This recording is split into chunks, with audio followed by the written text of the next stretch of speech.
बिस्मिल्लाहिर्रहमानिर्रहीम। अस्सलाम वालेकुम। रब्बि इश्रह ली सदरी व यस्सिर ली अमरी वहलुल उक़दतम मिन लिसानी यफ़क़हू क़ौली। रब्बि ज़िदनी इल्मा and welcome to the Al-Qalam guidance institute. अच्छा जी, 198 प्लस मार्क्स कैसे गेन किया जा सकते हैं इन एनएमडी कैट।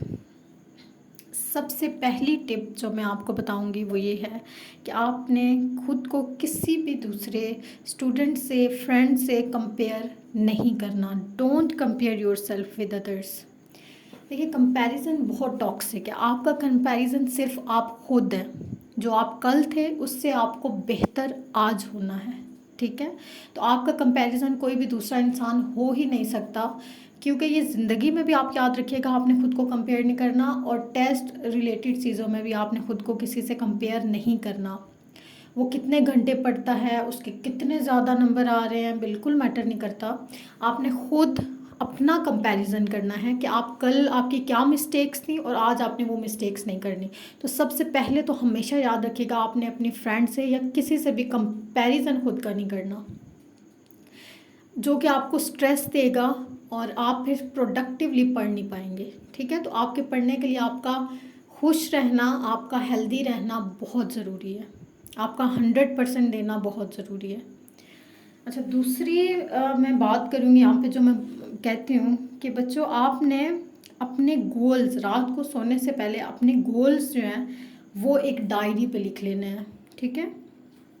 कि सुबह आपने क्या करना है, आपने एक स्केड्यूल बनाना है and stick to that schedule. मतलब ये है कि आपने किसी का कॉपी नहीं करना। आपकी जितनी एबिलिटी है, आप एक डिफरेंट इंसान है और आपने अपने अकॉर्डिंग एक स्केड्यूल बनाना है, और उस स्केड्यूल, आप स्केड्यूल बोले, शेड्यूल बोले, उस पर आपने अमल करना है और उसके साथ आपने स्टिक रहना है। किसी भी सूरत आपने डिसिप्लिन रहना, और किसी भी सूरत उस स्केड्यूल का एक, कहते हैं ना, एक आवर भी आगे से पीछे नहीं होना चाहिए। ओके एंड अच्छा जी, मैं एक और टिप जो आपको देना चाहूँगी कि आपने इधर उधर की हज़ारों बुक्स कलेक्ट नहीं कर लेनी। सबसे पहली आपने चीज़ याद रखनी है कि आपने बुक से पढ़ना है, और बुक भी जो है वो पंजाब टेक्स्ट बुक है। एनएमडी कैट के लिए पंजाब टेक्स्ट, अगर आप फेडरल के स्टूडेंट हैं तो आपने फेडरल की बुक्स खाली नहीं पढ़नी है, बिल्कुल वो भी इम्पॉर्टेंट है, बट बहुत ज़्यादा पोर्शन पंजाब टेक्स्ट बुक से आता है, तो आपने पंजाब टेक्स्ट बुक से पढ़ना है। आपने थोरोली जो टॉपिक भी आपको दिया हुआ है उसको आपने रीड आउट करना है, और रीड आउट आपने 3 टाइम्स करना है। फर्स्ट टाइम आपने रीड आउट किया, आपके माइंड में कुछ चीज़ें गई, सेकंड टाइम आपने हाईलाइट करना है, और थर्ड टाइम आपने दोबारा से रिवाइज करना है कि ये एमसीक्यूज बन सकते हैं, ठीक है। आप अपने अलग से नोट्स भी बना सकते हैं, जिससे आपको वो चीज़ें बहुत अच्छी याद रहेंगी। और देखें, ये लोग कहते हैं कि बहुत ही मुश्किल टेस्ट है, तो मैं बिल्कुल इस चीज़ से डिसएग्री करती हूँ, क्योंकि आपने बोर्ड के पेपर्स में आप इतने सब्जेक्ट को याद कर करके देते हैं, बट एंट्री टेस्ट में जस्ट एमसीक्यूज होते हैं जिनके ऑप्शंस आपको दिए हुए होते हैं। तो आई थिंक कि एंट्री टेस्ट इज़ नॉट, मतलब that type of difficult test. Just do your hard work और स्मार्ट वर्क। स्मार्ट स्टडी करना बहुत ज़रूरी है। बहुत से ऐसे स्टूडेंट्स हैं जिनके 1000 अबव मार्क्स हैं और उनका एडमिशन नहीं हुआ, और मैं खुद पर्सनली अपने स्टूडेंट्स को जानती हूँ जिनके 900 अबव मार्क्स हैं और उनका एडमिशन बहुत अच्छी यूनिवर्सिटीज़ में हो गया। So that needs a smart work. आपने बिल्कुल कुछ चीज़ों पे रट्टा भी लगाना है, और आपके कॉन्सेप्ट्स भी क्लियर होने चाहिए। मैं अब आपको ये बताऊंगी कि आपने पढ़ना कैसे है। सबसे पहली बात मैंने आपको बताया कि आपने पंजाब टेक्स्ट बुक को पढ़ना है, वो टॉपिक पूरा आपने रीड आउट करना है, फिर फेडरल से भी वो टॉपिक पढ़ना है, और उसके बाद आप कोई भी अकेडमिक की बुक्स खरीद लें, किसी फ्रेंड को बोल दें या आप ले लें, वो एमसीक्यूज आपने सॉल्व करने हैं उस बुक से। आप अपना जायज़ा लेंगे कि आपको कितना आता है और कितना नहीं। बायो के लिए तो आप 100% बुक से स्टिक रहें, बिकॉज बायो में कॉन्सेप्चुअल और ये चीज़ें नहीं होती, तो आपने एक एक लाइन बहुत अच्छी पढ़नी है। बायो के पेपर में जो है एमसीक्यूज में एक एक वर्ड बाय वर्ड आता है, ठीक है। जो आपको बायो में लाइंस दी होती हैं थ्योरी रिलेटेड, बिल्कुल एग्जैक्ट डिटो कॉपी जो होता है वो पेपर में आ जाता है, कुछ चीज़ों के अलावा। दूसरी चीज़ है केमिस्ट्री। केमिस्ट्री में ऑफ कोर्स जैसे सेकेंड ईयर में इनऑर्गेनिक, ऑर्गेनिक है, फर्स्ट ईयर में न्यूमेरिकल्स हैं, तो ये कॉन्सेप्चुअल है। आपने बिल्कुल बुक से भी पढ़ना है और आपने अदर एकेडमीज़ की बुक से भी इसको पढ़ना है, बिकॉज ये कॉन्सेप्ट्स हैं और आपके कॉन्सेप्ट्स बहुत अच्छे क्लियर होने चाहिए। कॉन्सेप्ट्स अगर आपके क्लियर नहीं है तो आप केमिस्ट्री के एमसीक्यूज अच्छे से सॉल्व नहीं कर पाएंगे। फिज़िक्स, बिल्कुल फिज़िक्स में भी फुल मार्क्स लेने के लिए या फिर आपने ये कहना है कि बहुत अच्छे मार्क्स लेने के लिए इसको बुक से भी पढ़ना है और इसके कॉन्सेप्ट्स बहुत अच्छे क्लियर करने हैं आपने।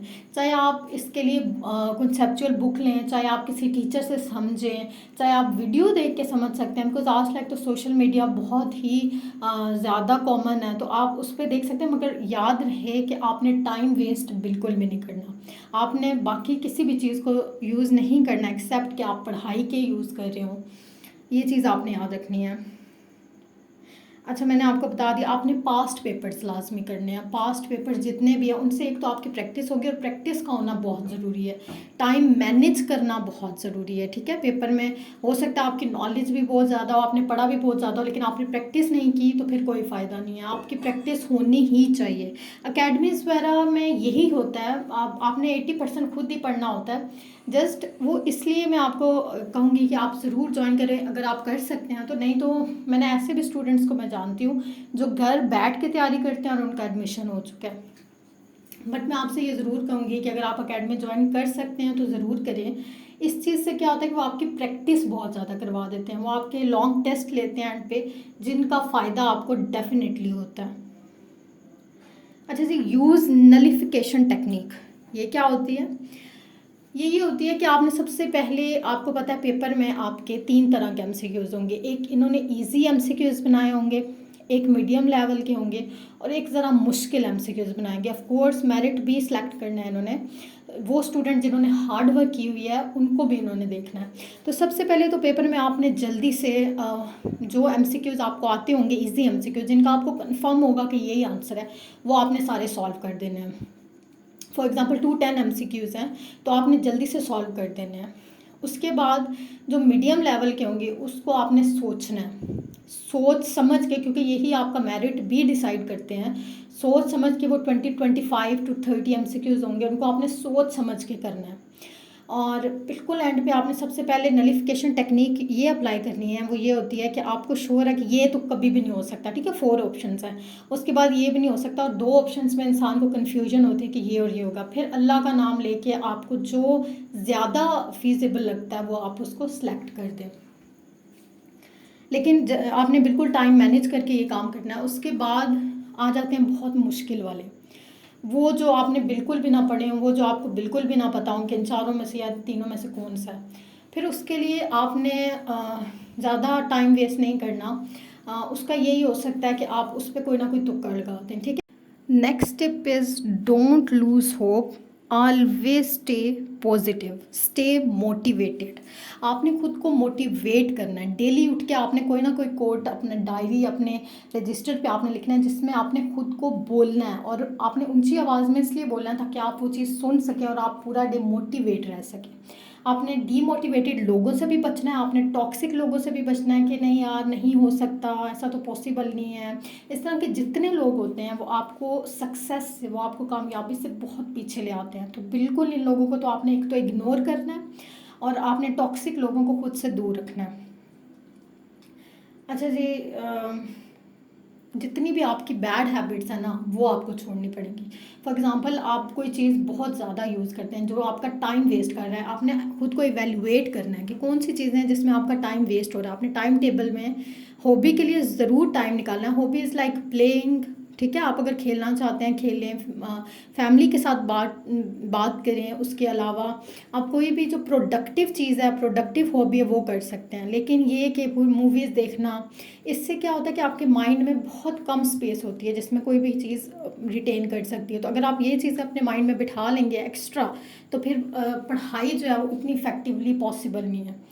तो आप कोशिश करें सोशल मीडिया से तो बिल्कुल अपने सोशल मीडिया को बिल्कुल यूज़ नहीं करना, एक्सेप्ट इसके कि आप कोई प्रोडक्टिव चीज़ उसमें कर या देख रहे हैं जो कि बहुत ज़रूरी है आजकल, ऑनलाइन फॉर्म्स, एडमिशन, ये चीज़ें। और ऐसी ही चीज़ें भी देखें ताकि आप मोटिवेटेड भी रहें। अच्छा जी, ये बात हमेशा याद रखें कि अल्लाह के हर फ़ैसले में कोई ना कोई मसलहत ज़रूर है। आपने गिव अप नहीं करना, अगर आप रिपीटर भी हैं तब भी आपने गिव अप नहीं करना, अल्लाह सब बेहतर करेगा और अल्लाह ने आपके लिए जो प्लान किया हुआ है, जो आपके लिए लिखा हुआ है, वो हो के ही रहेगा, ठीक है? ये चीज़ आपने याद रखनी है, आपने पूरा भरोसा अल्लाह पे करना है और किसी भी बात पे आपने अल्लाह पे भरोसा नहीं छोड़ना, ठीक है? अल्लाह ने कुछ ना कुछ ज़रूर बेहतरी आपके लिए लिखी होती है। इसलिए उदास आपने बिल्कुल नहीं होना। अच्छा, बहुत इम्पॉर्टेंट चीज़, ये सब चीज़ें तो हो गई, स्मार्ट स्टडी हो गई, सब कुछ हो गया, टॉक्सिक चीज़ों से दूर रहना हो गया, बहुत मेहनत करना हो गया, ये सब चीज़ें एक साइड पे है, लेकिन आपने नमाज, आपने कुरान, बेशक आप 4 to 5 आयास पढ़ लें, बेशक आप एक पेज पढ़ लें, लेकिन आपने कुरान पढ़ना नहीं छोड़ना। सबसे ख़ास चीज़, अगर इंसान खुद को सराउंड करना चाहता है फ़रिश्तों से, रहमतों से, तो वो कुरान का पढ़ना है। आपको ये पता है कि कुरान फ़रिश्ते नहीं पढ़ सकते, लेकिन वो सुन सकते हैं। तो जब भी आप कुरान पढ़ते हैं तो वो बहुत खुशी से आपके आस-पास आके बैठ जाते हैं। तो खुद को फ़रिश्तों से सराउंड करने का इससे बेहतर मौका नहीं मिलेगा। ये चीज़ें बहुत इम्पॉर्टेंट है सक्सेस के लिए। आपने नमाज़ बिल्कुल नहीं छोड़नी और आपने तहज्जुद लाज़मी पढ़नी है। तहज्जुद में तो अल्लाह खुद आता है और अल्लाह पूछता है, क्या मेरे बंदे माँग जो तू मुझसे माँगता है। तो आपने तहज्जुद पढ़नी है, आपने नमाज़ पढ़नी है और इसके अलावा आपने कुरान पढ़ना है कि आप डेली का अपना ज़रूर करें और दुआ मांगें अल्लाह से, जितनी मांग सकते हैं। अपने माँ बाप से दुआ लें, वालिदैन का ख्याल रखें, उनसे दुआएं लें, अपने बड़ों का भी ख्याल रखें और उनसे दुआएं लें। और इंशाल्लाह इंशाल्लाह अगर आप इतना करेंगे तो अल्लाह कभी भी किसी की मेहनत ज़ाया नहीं करता। अल्लाह दुआओं को ज़रूर कबूल करता है और अल्लाह आपको ज़रूर कामयाब करेगा। मेरी दुआ है कि अल्लाह आपको, आप सबको ढेरों कामयाबियाँ दे। आप जिसमें भी एडमिशन लेना चाहते हैं, जो भी आपका ड्रीम कॉलेज है, उसमें आपका एडमिशन ज़रूर मिले। अब मुझे इजाज़त दीजिए। जज़ाक